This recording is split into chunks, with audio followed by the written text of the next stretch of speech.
Hello students and welcome to your science class. As we know that chapter 8 is going on, it is body movements and today we will discuss what is rib cage, means rib cage क्या होता है. Now देखो, अगर हम एक गहरी लंबी सांस लें तो हम थोड़ी देर तक और इसी तरह से रहें तो हम ये देखेंगे कि हमारा चेस्ट एरिया जो है वहां पर बहुत सारी जो है बोन्स उभर के आ जाती है. तो these bones are called ribs. इन्हीं बोन्स को हम क्या कहते हैं? रिब्स कहते हैं. तो ribs are curved bones in our chest. मतलब रिब्स क्या है? कर्व्ड, थोड़ी सी जो घूमी हुई. दीज आर, ये देखो कर्व्ड बोन्स है जो कहाँ प्रेजेंट है? हमारे चेस्ट रीजन में प्रेजेंट है. तो रिब्स की जो बोन्स होती है वो हमेशा पेयर्स में एग्जिस्ट करती हैं. पेयर्स का मतलब हाफ इस साइड हाफ, यानी 12 जो है 12 बोन्स, 12 पेयर ऑफ रिब्स. मतलब टोटल यहाँ पर कहा गया 24 रिब्स होती हैं हमारे शरीर के अंदर. 12 का पेयर होता है. ओके, यानी 12 इस side, 12 left side, 12 right side. Okay, तो we can say that ribs exist in pairs. तो 12 pair of ribs are there. Long backbone at the back of our body. हम ये देखते हैं जो हमारी रिब्स हैं बैक साइड में जो है बैकबोन से जुड़ी हुई है. ओके, बैकबोन एक लंबी बोन है और बैक साइड में जो रिब्स हैं वो बैकबोन से जुड़ी होती है. और यहाँ कहते हैं smaller breast bone in the chest region. और आगे से छोटी जो ब्रेस्ट बोन होती है छोटी होती है, ये आगे से, उसी को स्टेरनम भी कहा जाता है. तो आगे से फ्रंट से जो हमारी रिब्स है वो स्टेरनम से जुड़ी हुई है. Okay, one end of the rib join to the backbone and the other to the breast bone. यहाँ हमने कहा जस्ट अभी हमने एक्सप्लेन किया, जो रिब्स का एक हिस्सा है बैक साइड से तो ये बैकबोन से जुड़ा हुआ है और फ्रंट में ये स्टेरनम या ब्रेस्ट बोन से जुड़ा हुआ है. इसी के बाद हम देखते हैं जो लास्ट के दो पेयर्स हैं वो बैक साइड से तो ब्रेस्ट बोन से जुड़े हुए हैं लेकिन फ्रंट में वो स्टेरनम से या ब्रेस्ट बोन से नहीं अटैच है. That is why they are called floating ribs. उनको क्या कहा जाता है? लास्ट टू पेयर्स को फ्लोटिंग रिब्स भी कहा जाता है क्योंकि they are only attach to backbone but not to breast bone. Okay, now important internal organs. First is what is, now we explain what is rib cage. ribs तो हमें पता चल गया कि ribs क्या होती हैं. अब rib cage क्या होता है? तो hollow bony structure formed by ribs is called rib cage. Hollow means जो अंदर से खाली है. मतलब इस तरह का एक पिंजरा, रिब्स के द्वारा एक पिंजरा सा तैयार किया जाता है. देखो, रिब्स के द्वारा एक पिंजरा सा तैयार किया जाता है जो कि अंदर से खाली है और इस तरह से वो एक केज बनाता है. जो रिब के द्वारा जो केज तैयार किया गया उसको हमने कहा rib cage. Rib cage again we will explain. Hollow bony structure form by ribs is called rib cage.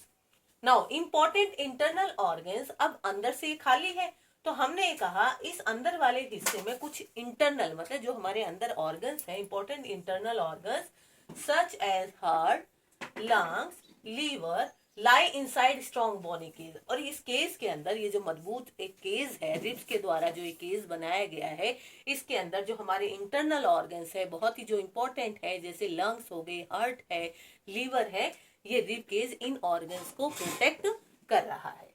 Okay, now next one is what is the function of rib cage. तो अब function क्या है rib cage का? Just वैसे तो अभी हमने just discuss किया what is the function of rib cage, कि इसको प्रोटेक्ट करना इंपॉर्टेंट इंटरनल ऑर्गन्स. तो यहाँ हम कहेंगे rib cage protect the delicate organs like heart, lungs and liver.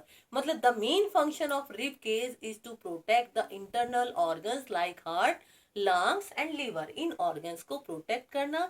And the second function of rib cage is rib cage take part in breathing movement. मतलब it also take part in breathing movement. Okay, now we explain again. This is the diagram.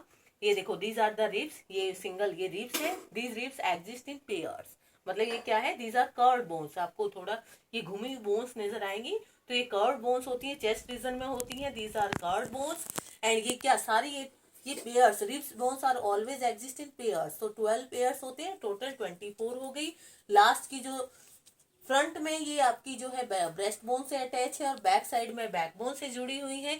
लेकिन last की जो दो pair होता है वो front में breast bone से नहीं अटैच है. They are also called as floating ribs, उनको कहा जाता है. तो दिस इज ऑल अबाउट. और इसके अंदर कौन से इंपॉर्टेंट इंटरनल ऑर्गन्स हैं? यहाँ हमने कहा इसका मेन फंक्शन है to protect internal organs like heart, lungs and liver. This is all about rib cage. Now our next topic is shoulder bone. Shoulder bone कहाँ होते हैं? इससे पहले आपने स्कल को डिस्कस कर लिया, रिब्स को, बैकबोन को. Now next topic is shoulder bone कहाँ है? Shoulder bone is that part of body, मतलब ये वो हिस्सा है बॉडी का to which our arms are attach. आपके जो ये आर्म्स हैं ये शोल्डर बोन से अटैच है, तो ये वो हिस्सा है। There are two shoulder bones, 2 shoulder bones है आपके, और ये दोनों शोल्डर बोन किससे बने हुए हैं? इसमें collar bone and shoulder blade से बने हुए हैं। ओके, तो कॉलर बोन और शोल्डर ब्लेड मिलके क्या बनाती हैं? शोल्डर बोन बनाती हैं। Next topic is collar bone is a long curved bone. Collar bone क्या है? लॉन्ग कर्व्ड बोन है, एंड यानी जो ये आपको यहाँ से ये जो बोन दिखाई देगी, this is your collar bone. तो कॉलर बोन एक लंबी हड्डी है, तो collar bone is a long and curved bone. One end of the collar bone is attach to shoulder blade and other fix to the breast bone. यानी एक हिस्सा जो है कॉलर बोन का वो ब्रेस्ट बोन के साथ अटैच है, और जो अदर हिस्सा है वो शोल्डर ब्लेड के साथ अटैच है। तो one end of the collarbone is attached to shoulder blade and the other end fixed to the breastbone of the rib cage. Okay. Collarbone keep the shoulder apart. अब collarbone की वजह से ही हमारे जो कंधे हैं थोड़े अलग रहते हैं.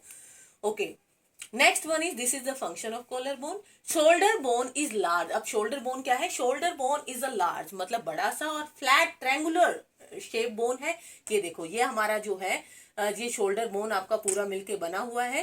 तो यहाँ कहते हैं शोल्डर बोन एक लार्ज और फ्लैट ट्रायंगुलर बोन है, और shoulder blade attach to back bone by muscles. अब यहाँ हम देखते हैं जो हमारी शोल्डर कॉलर बोन को तो हमने डिस्कस कर लिया था। जो शोल्डर ब्लेड है ये किससे जुड़ी हुई है? बैकबोन से जुड़ी हुई है, attach to backbone by muscles के द्वारा। किसके द्वारा? मसल्स के द्वारा ये बैकबोन से जुड़ी हुई है और अलाउ करती है फ्री मूवमेंट ऑफ शोल्डर। मतलब हम जो अपने शोल्डर को इजीली मूव कर पाते हैं, तो ये जो मूवमेंट है ये शोल्डर ब्लेड कैसे अलाउ कर पा रही है? क्योंकि ये जो बैकबोन से जुड़ी हुई है मसल्स के द्वारा, that is why it move very easily. Now each shoulder bone has a cup shape socket, मतलब इस तरह से कप का शेप का अंदर इसका सॉकेट्स होता है। ये हम आगे भी टाइप ऑफ जॉइंट्स में भी पढ़ेंगे। तो इसका कप शेप के इसके पास बोन होती है shoulder. Each shoulder bone has a cup shape socket. जो हमारा ऊपर वाला आर्म है, ऊपर वाली जो आपकी बाजू है वो फिट हो जाती है in the socket of shoulder blade and forming a ball and socket joint. मतलब इस तरह से जो हमारी ऊपर वाली आर्म है इस शोल्डर ब्लेड के अंदर, इस कप के अंदर फिक्स हो जाती है, और किस तरह का ज्वाइंट बनाती है? ये बॉल एंड सॉकेट ज्वाइंट बनाती है। और बॉल और सॉकेट ज्वाइंट में आप सबसे ज्यादा जो अगर कोई हमारे शरीर के अंदर मूवमेंट अलाउ करता है तो वो बॉल एंड सॉकेट ज्वाइंट है। That is why we move our arm in all direction. Okay, तो यहाँ हमने कहा ये कैसे बनाया है? शोल्डर ब्लेड जो है, शोल्डर ब्लेड के अंदर कप शेप जो है सॉकेट होता है, और उसी के अंदर हमारा जो आर्म होता है वो अटैच हो जाता है। Now what is the function of shoulder bone? Collar bone keep shoulder apart. Shoulder bone is made up of 2 shoulder blade and collar bone से बना हुआ है। तो कॉलर बोन जो है वो शोल्डर को अलग अलग रखता है, and shoulder bone attach arm, यानी शोल्डर आर्म को अटैच करता है बॉडी के साथ।